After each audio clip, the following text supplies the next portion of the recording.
Nerdcast assemble! Stay dandy, baby. Gundam Build Divers Re returns with an episode which shakes things up in the best way possible. Hello, my friends, it's time to take a look at another episode of Gundam Build Divers Re.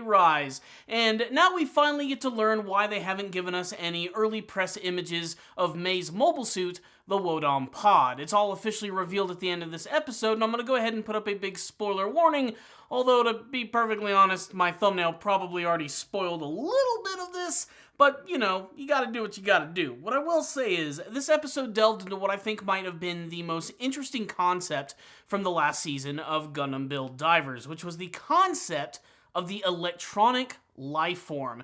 Really, it was the only thing from that series that I really took away from with a little bit of interest. The main character's story didn't really do it for me. It was more the character of Sarah, who was this being who was born within the Gundam Battle Nexus. She wasn't someone who actually existed in real life. She was quite literally an immaculate life form which existed within this virtual space. She had her very own consciousness, her very own feelings, goals, and aspirations. She was quite literally a sentient being, and that's something that they really could have built upon quite a bit since the end of the last season. It looks like that's actually what they're going to be doing with this one right here. Although all of this stuff doesn't really get revealed until the very end of the episode, for the most part, this was a pretty stock episode of Gundam Build Divers. That's not to say that it didn't have any exciting moments for it.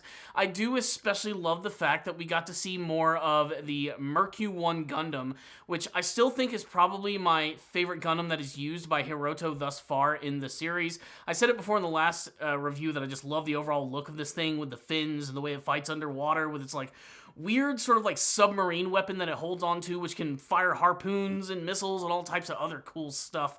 But at the end of the last episode, Hiroto made it clear that he wants to go into this mission and do things alone, which, as you could predict, did not go good at all. I mean, yeah, he's really competent and he's a great Gunpla battler, but they went up against another brand new mobile suit, which was like this weird sort of like giant manta ray looking creature, which I actually thought was kind of interesting because at the very beginning of the episode, Hiroto was given a gift from his friend Hinata, which apparently were these ray fins? I don't know. It must be some sort of like weird snack that they have in Japan that's taken from manta rays. I don't know. They eat everything that comes out of the ocean, so at least that's kind of what I thought that it actually was.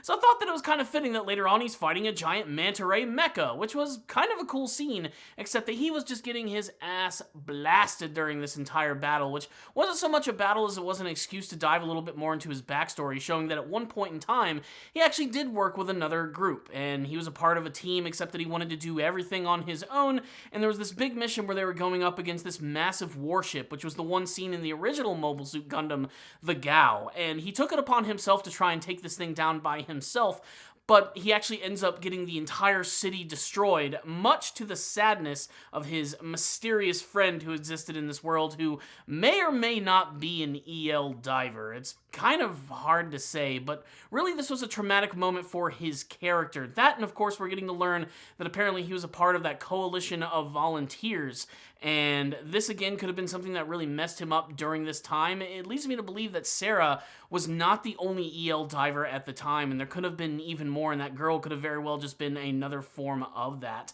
But eventually we get back to the battle where he's just getting completely destroyed and his friends have no choice but to actually get involved in the battle. And this leads to probably one of the most triumphant scenes of the entire series, where the characters actually, believe it or not, work together. And I have to say, it was great getting to see all of them work together to take this thing down, especially with Kazumi, who is, for the most part, let's face it, he's kind of an idiot. He's the dumbest member of the group, but he's the one who like makes all the calls on how they should all work together and actually bring this thing down, and they all do it, and for the first time in the series, they're actually acting like a team. They're successful in battle, they take down the enemy, which is good news. That is until the Seltsam decides to appear from out of nowhere, quite literally coming out of the sky like a bolt of purple lightning, who just does what he does best, which is looking badass and beating the shit out of everyone, including taking out Hiroto's mobile suit and actually cutting off the leg. And right as he's about to get blasted at point blank range and be destroyed, that's when Mei decides to jump in with her Wodam pod, which ends up taking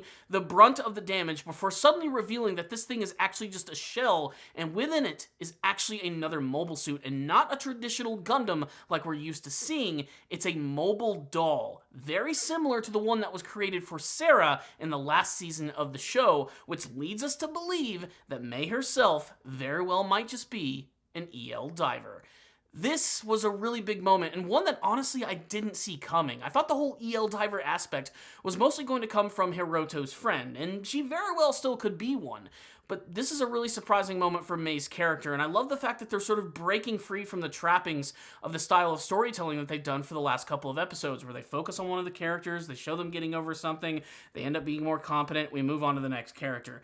Here they're giving us something a little different with the character of May. The fact that she might be an EL diver opens up so much of the possibilities for the rest of the series, and again, so many questions. What has happened since that big event with Sarah? Did other EL divers emerge from the GBN? Are they just a normal part of this world that people accept?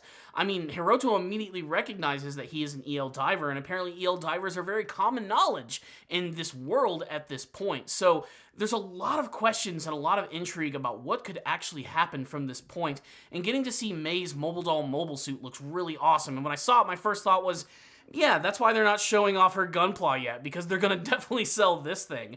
Whether it actually emerges from the Wodon pod in the gunpla form or not, it remains to be seen, but really it looks interesting, and if anything, it's still continuing to make this really distinctive, because these mobile dolls are so different than any other mecha that we've actually seen from Gundam. They're just way more human-like, way more smooth, and have a downright completely different design than the things that we're actually used to seeing. So alone, that has me really excited. So what's the rundown on this episode of Gundam Build Divers Re Rise? A simple episode, but one that is executed really well with its amazing twist ending.